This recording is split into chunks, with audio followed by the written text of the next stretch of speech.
When you're in CONCACAF competitions, the referees let a little bit of stuff go, let some physicality go, and I don't think that Canada managed it. I'll use Canada as an example, the last opponent for Guatemala.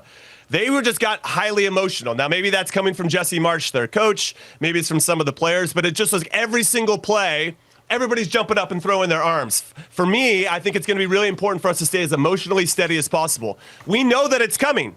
So how do you manage? Again, how do you manage those situations and still go out there and continue to make plays on both sides of the ball? Well, the Gold Cup semifinals kick off tonight in St. Louis, starting with Mexico, Honduras at 7 p.m. Eastern, or the U.S. men's national team in Guatemala, at 7 p.m. Eastern, followed by Mexico, Honduras at 10 p.m. Eastern. You can watch all the action on FS1.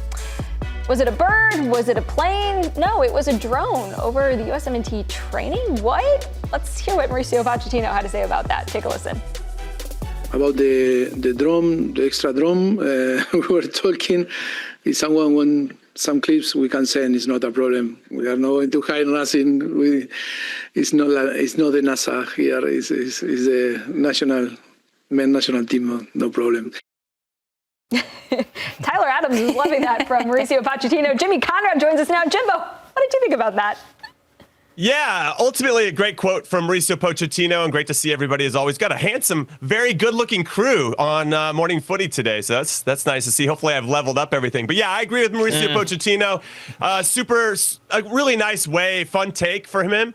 And then what I also just want to say overall, and you can probably see it over my shoulder, who needs a drone? Seriously, right? Because they have 4 games. Mauricio Pochettino has not rotated the squad all that much. All the playing patterns, the way that they want to defend, it's probably going to look very similar to how they've played in the Gold Cup so far. So I don't even know why you need a drone unless you're trying to see something on set pieces. But even then, listen, we could all sit here and argue it's all about execution anyway, right? It's about the service and it's about the timing of your runs. So yeah, you can watch all the stuff that you want, but you still have to go out there and do the job. It's not NASA, but we're going to the moon with the U.S. men's national team at this Gold Cup, right, Jimmy? That's 100%. To the moon. Listen, it's all about next summer. This is all just prep for next summer. So yes, hopefully we're on the moon come July, 14th or 15th, the World Cup final. I mean, that would be the dream. I know. I'm dreaming. Listen, we're talking about the moon. We got to talk about the World Cup final. Love it. Listen, Jimmy, we're buying into the stock now before it hits an all-time high. Listen, I think we can agree that, to be honest, understanding CONCACAF, I don't expect the U.S. to beat Guatemala full stop convincingly. I would actually be surprised. I do welcome it. I hope they do, right?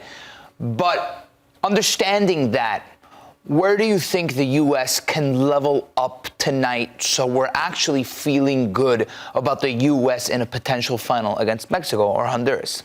Hey, they said I only had about 7 minutes for this segment. So this is a big question. Ultimately, for me, if we get into the weeds a bit, it's about game management. We found ourselves in a couple good positions throughout this tournament. And let's look at the last game against the Ticos, Costa Rica. We're up 2-1. We're looking good coming out of halftime. Max Arfson scores a couple minutes afterwards. The vibes are good. The next 10 minutes, it's all us. But we couldn't maintain that momentum. Yes, Costa Rica was going to find their way back into the game. But then all of a sudden, we just kind of shut off on one play. It gets back to 2-2, and now we're sweating it. Those are the types of moments in maturity and evolution that I want to see from this particular group of players, which will then extend to the other guys that aren't here at the moment. And that's what you want to build. How do we manage a game? How do we manage situations? And so Guatemala is going to be a tough test. They came out and punched Canada in the face. Obviously, they get a red card there, and that helps them for the second half. But I thought they managed the game really well. And I'm a big fan of their coach, Luis Fernando Tena. He actually helped Mexico win a gold medal back in the 2012 Olympics. That's a knockout round competition where he kind of punched above his weight. So this guy knows, and he knows how to get his team fired up and ready to go. This is going to be a tough test for us. I agree with you. Okay, Jimmy, so after hearing all that, what is the one thing that worries you tonight? Yeah, it's a bit of the physicality, right? And CONCACAF, let's just be honest. Let's call it what it is. When you're in CONCACAF competitions, the referees let a little bit of stuff go, let some physicality go, and I don't think that Canada managed it. I'll use Canada as an example, the last opponent for Guatemala. They just got highly emotional. Now, maybe that's coming from Jesse Marsch, their coach. Maybe it's from some of the players, but it just was every single play, everybody's jumping up and throwing their arms. For me, I think it's going to be really important for us to stay as emotionally steady as possible. We know that it's coming. So how do you manage? Again, how do you manage those situations and still go out there and continue to make plays on both sides of the ball? That's ultimately what I'm going to judge these players on, and hopefully it's enough to get a result. But we know the physicality's coming. We know they're going to try to get into the dark arts, of CONCACAF. We know the referees are going to let things play. So again, can we go out there and continue to make plays? The emotional side of it always comes into it, being mentally locked in, and that's what you hope for everyone on this team. But there's also a lot of transfer rumors going around, Jimmy, about what could happen. Some big trades coming up, including Malik Tillman. He could be headed to Leverkusen. Is that the right fit for him? I actually like the move a lot. 23-year-olds for PSV and obviously for the U.S. He's been very good for us, and I think it's been nice for Malik Tillman. Let's look at it from a U.S. men's national team perspective, where he got to be the guy for this particular tournament. Right? There's no Christian Pulisic, there's no Tim Weah, there's no Weston McKennie, so he gets to really get in there and put his stamp on things, and he gets to drive the game, and he can develop a partnership with other players around him, most notably Diego Luna. So it's been a nice tournament for him. I think he's been one of our breakout stars, and hopefully I'm fully expecting him to be one of the guys we count on tonight and hopefully into the final. But then from a Bayer Leverkusen perspective, listen, nobody's going to replace Florian Wirtz. So that's going to be a little bit of a compare and contrast he's going to have to work through. He's not going to have Xabi Alonso as his coach. Now he's going to have Erik ten Hag as his coach. Whatever you think about Erik ten Hag, I still think he's a good coach, but Manchester United is a poison chalice, right? Nobody really is going to do well with that particular job. And Ten Hag still won 2 trophies. So there's going to be some growing pains, I would say, as he starts to fit into what Leverkusen's trying to do.